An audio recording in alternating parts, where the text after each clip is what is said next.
کل پاکستان کے defence minister خواجہ آصف نے الجزیرہ مہدی حسن کو ایک انٹرویو دیا. شاید ان کو لگ رہا تھا کہ یہ پاکستان کی طرز کا ایک انٹرویو ہے جیسے پاکستان میں صحافت ہوتی ہے, میری مرضی کے سوالات اور میں جواب بھی اپنی مرضی سے ہی دوں گا.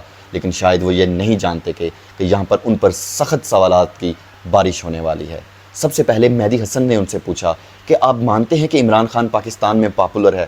تو انہوں نے کہا ہاں میں مانتا ہوں کہ پاکستان میں عمران خان سب سے پاپولر لیڈر ہے. تو اس کے بعد وہ اس سوال کو بالکل بھی آگے اس کا جواب نہیں دے پائے اور انہوں نے کہا تو پھر 24 کا جو الیکشن ہے وہ کیسے آپ جیت گئے؟ تو اس پر خواجہ آصف جو تھے وہ آئیں بائیں شائیں ہی کرتے رہ گئے. اور اسی طرح جب انہوں نے پوچھا کہ جب بھی آپ کی کوئی پارٹی جو ہے وہ پاور میں آتی ہے تو جب دوسری پارٹی کے جو مین لیڈرشپ ہے وہ جیل میں کیوں چلی جاتی ہے؟ تو اس پر بھی خواجہ آصف آئیں بائیں شائیں کرتے ہوئے نظر آئے.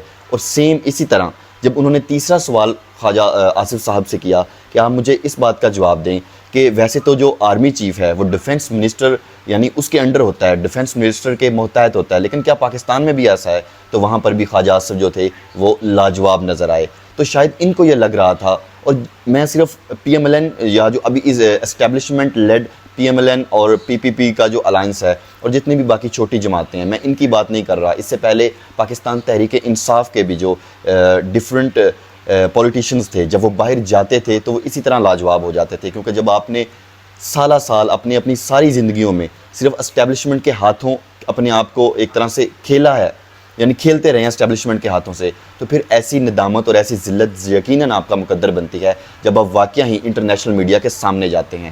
ہاں آپ بیوقوف تو بنا سکتے ہیں پاکستان میں موجود جو جرنلسٹ ہیں ان سے انٹرویوز کروا کر, لیکن باہر آپ کی دال نہیں گلنے والی. تو جب ان سے پوچھا گیا تو کیا واقعی میں جنرل عاصم منیر آپ کے محتاط ہیں, یعنی آپ کی مرضی سے وہ چیزیں کرتے ہیں؟ تو تب ان کا کہنا تھا کہ دیکھیں جی ہمارے ملک میں 4 مارشل لاز لگے ہیں, تو کمپیئر اگر کیا جائے تو جو ہم ہیں وہ بالکل اس طرح نہیں ہے جیسے دوسری ماڈرن سٹیٹس ہیں. سو ہاں ہمارے میں کچھ فلاز ہیں لیکن ہم بہتر کرنے کی کوشش کر رہے ہیں.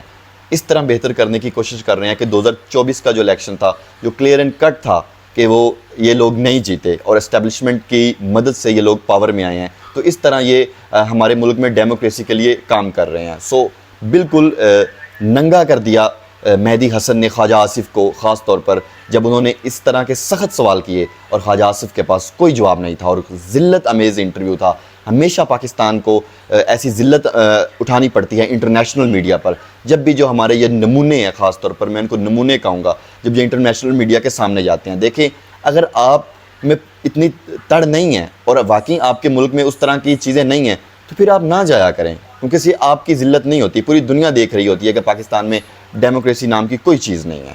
سو بہتر ہے کہ آپ ایسے انٹرویوز میں نہ جایا کریں. میں سب کو ریکمینڈ کروں گا جو بھی پاکستان میں موجود ہیں سب جا کر وہ انٹرویو دیکھیں اور اپنی ذلت اپنی آنکھوں کے سامنے دیکھیں.